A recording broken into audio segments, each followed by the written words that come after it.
In the flat Earth model of the cosmos, the North Pole is the immovable center of the world and the entire universe.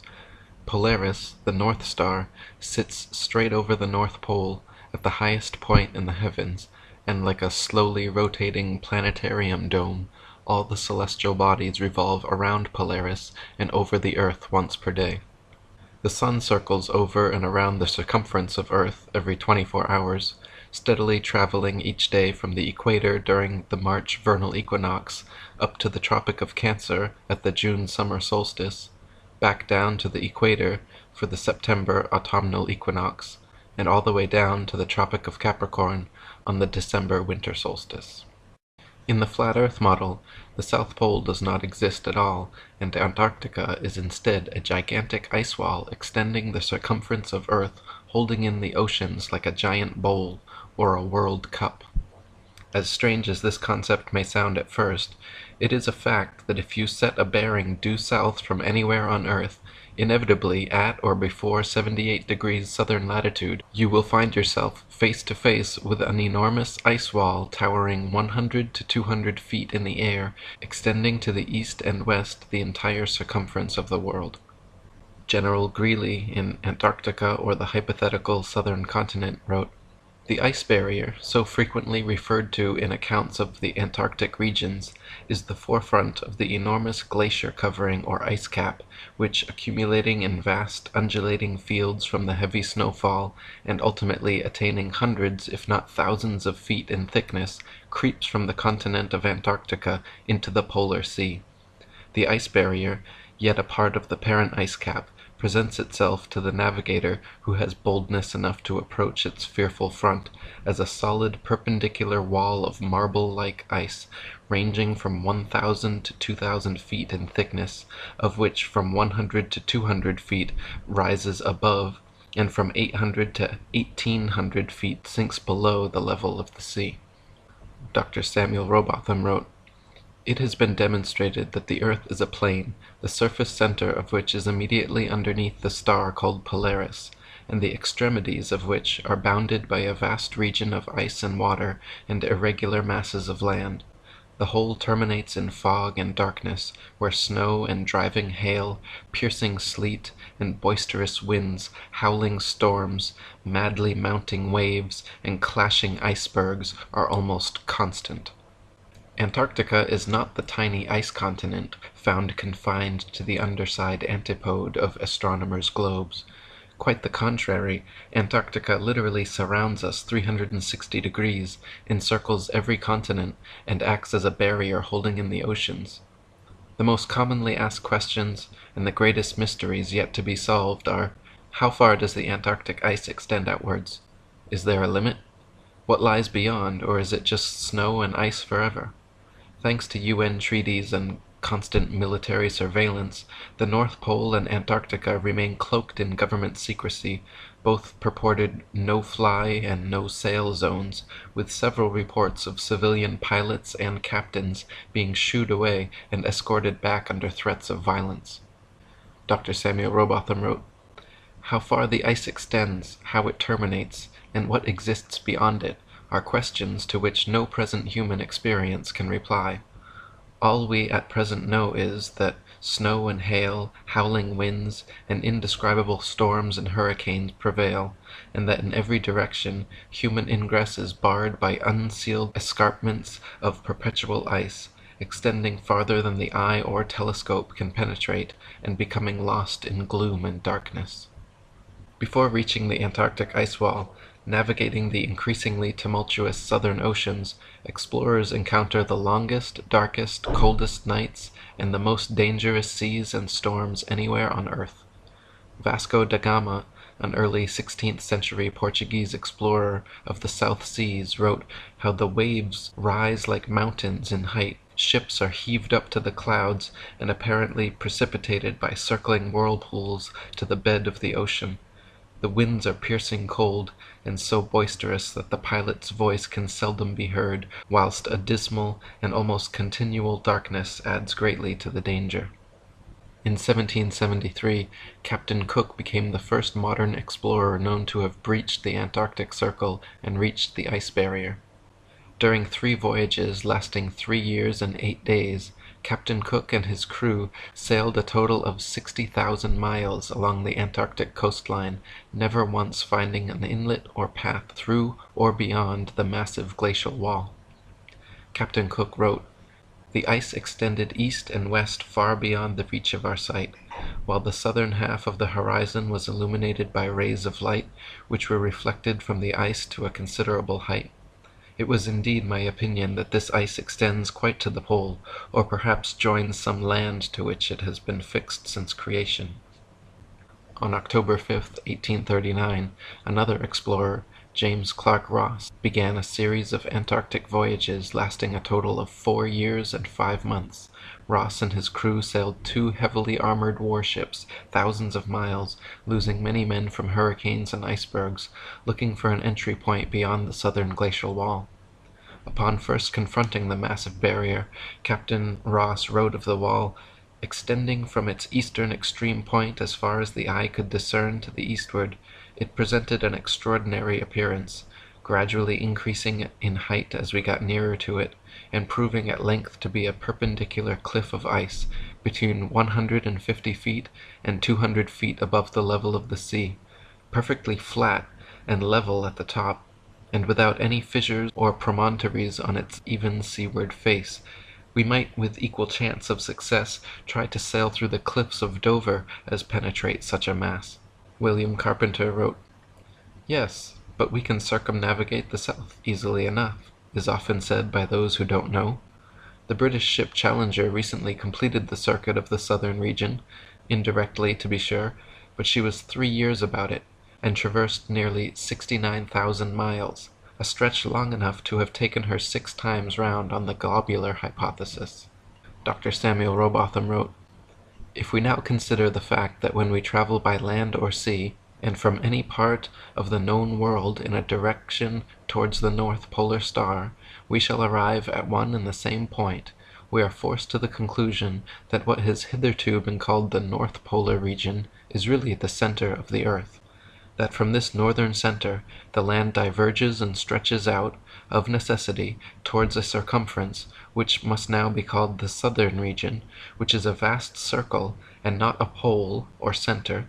In this and other ways, all the great navigators have been frustrated in their efforts, and have been more or less confounded in their attempts to sail round the earth, upon or beyond the Antarctic Circle. But if the southern region is a pole or center, like the north, there would be little difficulty in circumnavigating it, for the distance round would be comparatively small. When it is seen that the earth is not a sphere, but a plane, having only one center, the north, and that the south is the vast icy boundary of the world, the difficulties experienced by circumnavigators can be easily understood. If the earth were truly a globe, then every line of latitude south of the equator would have to measure a gradually smaller and smaller circumference the farther south traveled. In other words, the circumference at 10 degrees south latitude would comprise a smaller circle than at the equator, 20 degrees south latitude would comprise a circle smaller than 10, and so on. If, however, the earth is an extended plane, then every line of latitude south of the equator should measure a gradually larger and larger circumference the farther south traveled. 10 degrees south latitude will comprise a larger circle than the equator, 20 degrees south latitude will comprise a circle larger than 10, and so on. Likewise, if the earth were a globe, lines of longitude would bubble out at the equator while converging at the poles, whereas if earth is an extended plane, lines of longitude should simply expand straight outwards from the North Pole. So which is actually the case?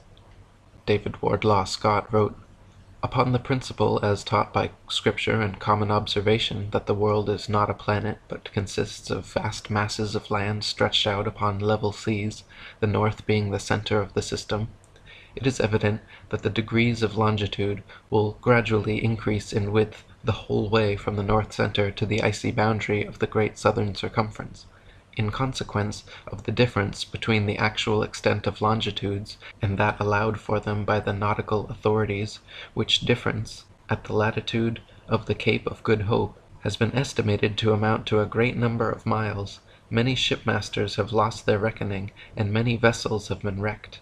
Ship captains who have been educated in the globular theory know not how to account for their getting so much out of their course in southern latitudes, and generally put it down to currents. But this reason is futile, for although currents may exist, they do not usually run in opposite directions, and vessels are frequently wrecked whether sailing east or west. During Captain James Clark Ross's voyages around the Antarctic circumference, he often wrote in his journal, perplexed at how they routinely found themselves out of accordance with their charts, stating that they found themselves an average of 12 to 16 miles outside their reckoning every day, some days as much as 29 miles. Lieutenant Charles Wilkes commanded a United States Navy exploration expedition to the Antarctic from August 18, 1838 to June 10, 1842. Almost 4 years spent exploring and surveying the Southern Ocean.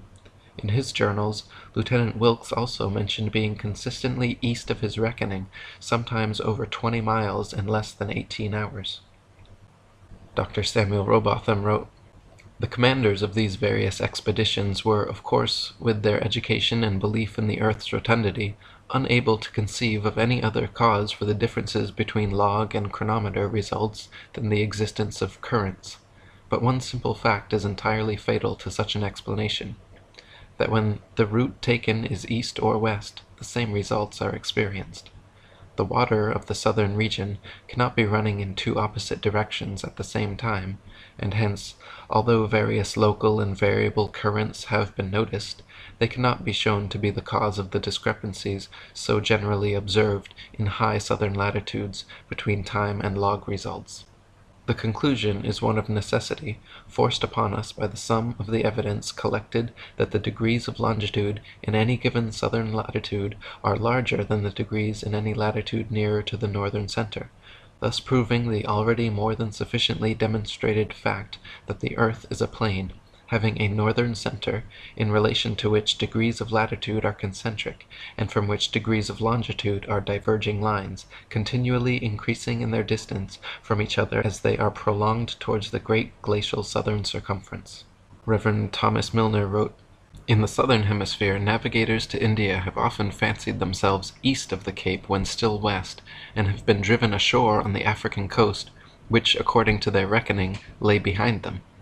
This misfortune happened to a fine frigate, the Challenger, in 1845. How came Her Majesty's ship Conqueror to be lost? How have so many other noble vessels, perfectly sound, perfectly manned, perfectly navigated, been wrecked in calm weather, not only in dark night or in a fog, but in broad daylight and sunshine, in the former case upon the coasts, in the latter upon sunken rocks, from being out of reckoning, under circumstances which until now have baffled every satisfactory explanation? The equatorial circumference of the supposed ball earth is said to be 24,900 statute, or 21,600 nautical miles. A nautical mile is the distance following the supposed curvature of the earth from 1 minute of latitude to the next. A statute mile is the straight line distance between the two, not taking into account Earth's alleged curvature. The Australian Handbook, Almanac Shippers and Importers Directory states that the distance between Sydney and Nelson is 1,400 nautical or 1,633 statute miles. Allowing a more than sufficient 83 miles as the distance for rounding Cape Farewell and sailing up Tasman Bay to Nelson leaves 1,550 statute miles as the straight line distance from the meridian of Sydney to the meridian of Nelson. Their given difference in longitude is 22 degrees 2 minutes 14 seconds. Therefore, if 22 degrees 2 minutes 14 seconds out of 360 is 1,550 miles, the entirety measures 25,182 miles. This is larger than the Earth is said to be at the equator, and 4,262 miles greater than it would be at Sydney's southern latitude on a globe of said proportions. 1/360th part of 25,182 gives 70 miles as the distance between each degree of longitude at Sydney's 34° southern latitude.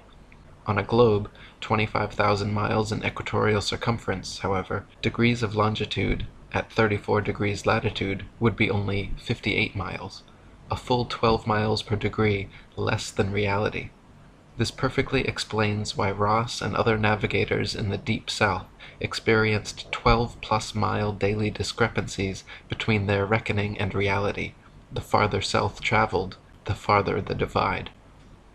Dr. Samuel Rowbotham wrote, "From near Cape Horn, Chile, to Port Phillip in Melbourne, Australia, the distance is 9,000 miles.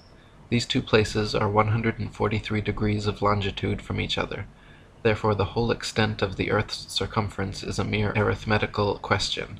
If 143 degrees make 9,000 miles, what will be the distance made by the whole 360 degrees into which the surface is divided? The answer is 22,657 miles, or 8,357 miles more than the theory of rotundity would permit. It must be borne in mind, however, that the above distances are nautical measure, which, reduced to statute miles, gives the actual distance round the southern region at a given latitude as 26,433 statute miles, or nearly 1,500 miles more than the largest circumference ever assigned to the earth at the equator. Similar calculations made from the Cape of Good Hope, South Africa, to Melbourne, Australia, at an average latitude of 35.5 degrees south, have given an approximate figure of over 25,000 miles, which is again equal to or greater than the earth's supposed greatest circumference at the equator. Calculations from Sydney, Australia, to Wellington, New Zealand, at an average of 37.5 degrees south, have given an approximate circumference of 25,500 miles, greater still. According to the ball earth theory, the circumference of the earth at 37.5 degrees southern latitude should be only 19,757 statute miles, almost 6,000 miles less than such practical measurements. Dr. Samuel Rowbotham wrote, "The above calculations are, as already stated, only approximate, but as liberal allowances have been made for irregularities of route, etc., they are sufficiently accurate to prove that the degrees of longitude, as we proceed southwards, do not diminish, as they would upon a globe, but expand or increase, as they must if the earth is a plane, or, in other words, the farthest point, or greatest latitude south, must have the greatest circumference and degrees of longitude." And William Carpenter wrote, "Parallels of latitude only, of all imaginary lines on the surface of the earth, are circles, which increase progressively from the northern center to the southern circumference. The mariner's course in the direction of any one of these concentric circles is his longitude, the degrees of which increase to such an extent beyond the equator, going southwards, that hundreds of vessels have been wrecked because of the false idea created by the untruthfulness of the charts and the globular theory together, causing the sailor to be continually getting out of his reckoning. With a map of the earth in its true form, all difficulty is done away with, and ships may be conducted anywhere with perfect safety. This, then, is a very important practical proof that the earth is not a globe."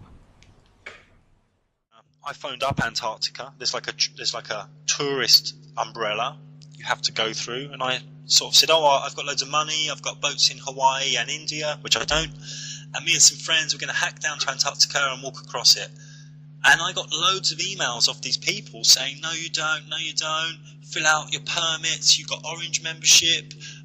Fill out this. Why are you coming?" I got like totally hammered just for saying I'm coming to Antarctica. What I found is you're only allowed in through New Zealand, South America at the bottom, and South Africa at the bottom. And they take you in, you see some penguins, you sleep somewhere cold, and they throw you back out, all for like $5,000. Now, it's totally locked down, and I did an article about it where I looked at the Treaty of Antarctica, which is some countries got together and locked it down. They've got a lot of science research going on there, and they just don't let anyone in. Now, where this treaty meet, they have a big table that's shaped in a pyramid with the top cut off. Which is, you can call me a conspiracy theorist, but there's obviously something there. What would you like to add on the Antarctica rim model, Eric? Yeah, so Antarctica is not just the tiny ice continent on the bottom of the globe that it shows, but it is the case that no matter where you are on Earth, if you go southwards from there, you'll hit Antarctica. So if you imagine expanding that little Antarctic continent on the bottom of the globe out to an ice rim all the way across, around the Earth rather, the North Pole being in the center. Anywhere you go in a straight line, you will end up going to the ice wall. Yeah, and many boats through, since the 40s, 50s have talked about my instruments went crazy, there were ice walls for hundreds of miles, I got lost. There's so many of these stories. Yeah, and so they say that there's a South Pole somewhere too on part of that guided tour that you're talking about.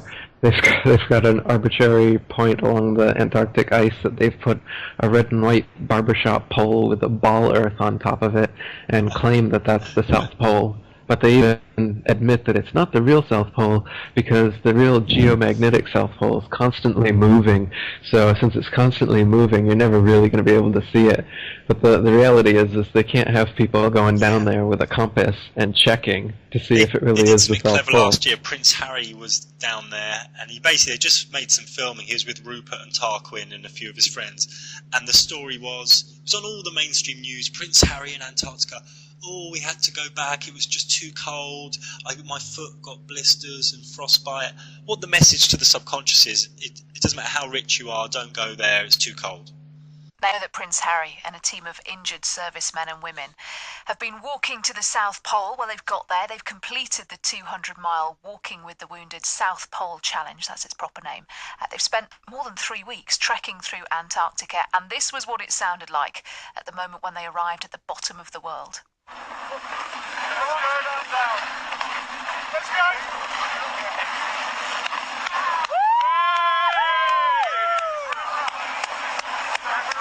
Oh, it sounds quite restrained, doesn't it, after all that effort? Well, they spent 20 hours in a cold chamber. This was the prince and the other competitors who were with him to prepare for the conditions that they were going to find down there. The expedition was supposed to be a race. You might remember it being billed that way before it started, but the weather became so bad as they went along that they scrapped the competitive side of things and just joined up as one big team instead. And this was how Harry reacted after completing the mission. We're here, we made it. It's Friday the 13th. We've had so many things go against us. We've had beautiful weather, but bad weather before, and bad terrain and injuries and stuff like that. But everyone's made it, all 12 of them, the whole group of 20, whatever it is. But the 12 wounded soldiers have made it. Couldn't have made it without everyone's help, especially back home. The founders, Ed and Simon as well. But everyone is so happy. Everyone's touched the ball. We've all had photos. We've all had hugs, a few tears here and there. But all in all, mission success, basically. If you're wondering about that ball that he was talking about, it's the ceremonial South Pole at the Amundsen Scott South Pole Station. It's like a metal sphere on a red and white pole, and it's partly surrounded by the flags of the signatories of the Antarctic Treaty.